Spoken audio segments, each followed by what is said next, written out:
Hey, what's up guys? Today, I'll show you a thriller horror film, The Domestics. Spoilers ahead, watch out and take care. In the first scenes, a group of students leaves the school, and suddenly, planes appear in the sky, releasing deadly chemicals. The planes distribute the chemicals across the country, killing thousands of people in seconds. Apparently, criminal rebel groups have taken control of the country, triggering chaos. A few months later, different criminal groups rule the country and force people to live by their rules or kill them. Most people join criminal groups to survive, or they arm themselves to the teeth and try to fend for themselves. A man named Mark prepares his car to travel to Milwaukee with his wife, Nina, to find her parents. As the two drive away, the radio urges people to avoid highways and keep an eye out for snipers. He also says to shoot anyone dressed as a ghost because they are most likely a member of the Sheets gang.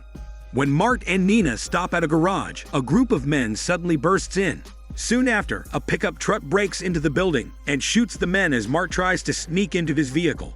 Sheets gang members immediately get out of the car and search for the couple as Mark tries to start the defective vehicle. Mark starts the car and speeds out of the garage before the gang can fire at them. Later, Mark and Nina decide to spend the night in an abandoned house. In the bedroom, they find a dead couple who appear to have been severely mutilated before they were killed. Later that night, the couple quickly falls asleep, unaware that a tramp is watching them from outside the house. The next day, 3 members of the Nailers gang harass the tramp and his friend, asking them where they could find a woman. The tramp refuses to talk, but after he is threatened, he admits that he saw a couple in a nearby house. The gang kills the tramps and then goes looking for the couple. Later, Mark hears the sound of the gang's motorcycle approaching the house and takes Nina to the attic to hide her smell and sexy body. As the 2 men search for them, Mark takes a screwdriver and hides in a room. To calm herself down, Nina puts on headphones and turns on the radio. When one of the gang members hears the faint sound of the headphones, he heads for the attic, but Mark appears and stabs him in the throat. Mark then enters the living room to confront a gang member nicknamed the Pirate. During the muscle wrestling, Mark stabs the pirate in the stomach and eye. Still alive, the pirate blinks with his other eye. Afterward, Mark and Nina leave the house to continue their journey. In the car, the radio DJ tells listeners that a woman named Cherry is roaming the streets, saving women and killing anyone who gets in her way. Later, as Mark and Nina gather resources at a convenience store, a masked man appears with a rifle in his hand. Mark lays his weapon on the ground, and the man removes his mask, revealing that he is a veteran. Suddenly, a vehicle appears out of nowhere, and everyone flees behind the shelves. As a group of men approaches, the veteran politely invites the couple to dine at their home later that evening. The gang is approaching, but someone opens fire on them, ending their gang life instantly. The veteran's young son appears hiding behind the counter. The veteran and his son connect the couple's car to their tow truck. A little later, another gang arrives to flex their muscles and blocks their exit from the parking lot. The gang chief seems to know the veteran, and he reveals that he has captured the famous Cherry. After seeing Nina in the car, the chief tells the veteran that he's looking for more women. However, the veteran asks the chief to let them go, subtly threatening him. In fact, during the process, the veteran's son points his weapon at the chief. Eventually, the chief lets them go, and the veteran heads for home, unaware that the pirate is watching them in the distance. Later, Mark and Nina have dinner together with the veteran and his family. After dinner, Mark learns that the meat they have just eaten is human meat and begins to get agitated. Now Mark plans to leave here, but the veteran threatens to kill and eat them if they don't stay. Suddenly, the pirate breaks into the house and takes the veteran's daughter hostage. The pirate tells the veteran that he only wants Mark and Nina. Therefore, the veteran agrees to give up the couple in exchange for his daughter. In the process, the veteran's son sneaks up on the pirate and cuts his Achilles tendon. Nina and Mark flee the house, while the pirate randomly shoots and kills the veteran's wife. The boy kicks the gun out of his hand. He then starts stabbing him repeatedly as the pirate tries to get the gun back. Outside, Nina and Mark hear 2 shots as they retrieve their belongings from the car. When they look in the garage, they discover another vehicle and drive away. On the way, members of the gamblers gang notice their vehicle. They spin a roulette wheel, and when it lands on a skull, a sniper shoots at the couple, hitting Nina in the shoulder. Mark immediately turns around and drives in the opposite direction. Meanwhile, the veteran calls the chief of the gang he met earlier that day to tell him that he can have the couple. Excited, the chief immediately looks for his troops, but finds that they are all dead. Suddenly, Sherry approaches from behind and knocks him out with a pipe. After arming herself, Sherry breaks through a door to free the women held captive. Soon after, Sherry escapes from the compound in a police car. The next morning, Nina wakes up inside a cabin. When she gets up, she notices Mark's message, informing her that he is gone to look for food in the house next door. Nina tries to exit the house through the door, but Mark's message informs her that it is booby-trapped, so she decides to go out the window. When she investigates in the garage, Nina finds a working car. In the process, Mark enters a bedroom and finds the veteran and his son, with their hands tied in bags over their heads. Soon after, an armed dapper enters the room and orders Mark to drop his weapon. The dapper opens a door and introduces him to a big, scary man. The dapper tells him that he must defeat the big man in a fight to free the 2 hostages, or he can only leave safely and alive after torturing the 2 hostages. Despite the big man's frightening size, Mark chooses to fight. He kicks him in the groin and tries to punch him, but the big man blocks him and knocks Mark to the ground. After kicking him in the stomach, the big man grabs Mark and starts choking him using his big muscles. Eventually, Mark hits him in the head to free himself. When the big man puts him in a sleeping hold, Mark bites his arm, causing the big man to throw him at the dapper. Mark starts struggling with the dapper to get the gun. As soon as the gun is directed toward Dapper's face, Mark pulls the trigger, killing him. Mark then leaves the house together with the big man, the veteran, and his son. As they split up, the big man waves them off before walking away. In the process, Sherry is driving down the road when she hears the gang's chief in the trunk yelling. So she pulls over and opens the trunk to shoot him in the leg. After closing the trunk, Sherry notices movement nearby and silently heads into the forest to examine. At home, Nina begins packing and prepares to leave the cottage alone when she discovers another note on the record player asking her to listen to music. On another note, Mark implores Nina not to give up on their relationship.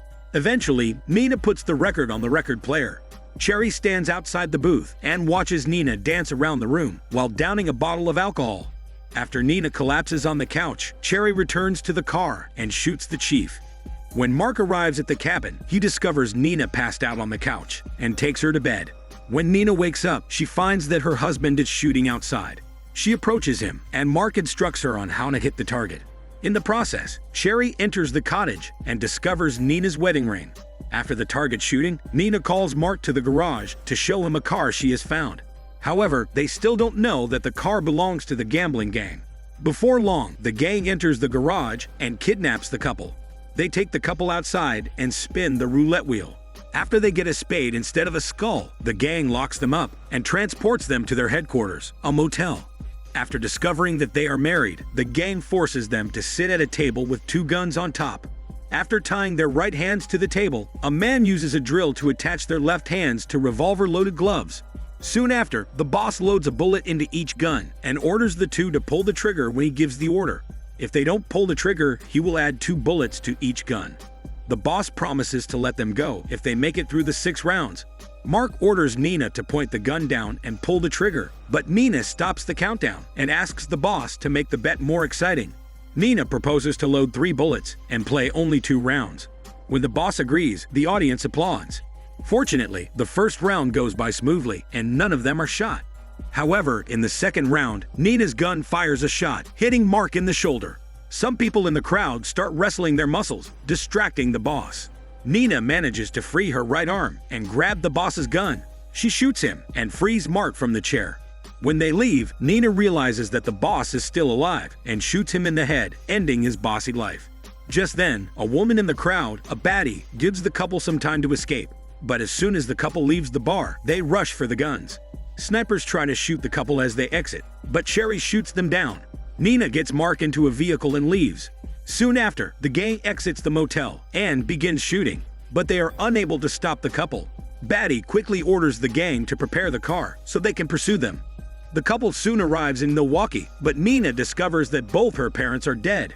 Shortly after, neighbors greet them and accompany Nina to the end of the street to show her barbed wire equipped with explosives, which is designed to stop large cars.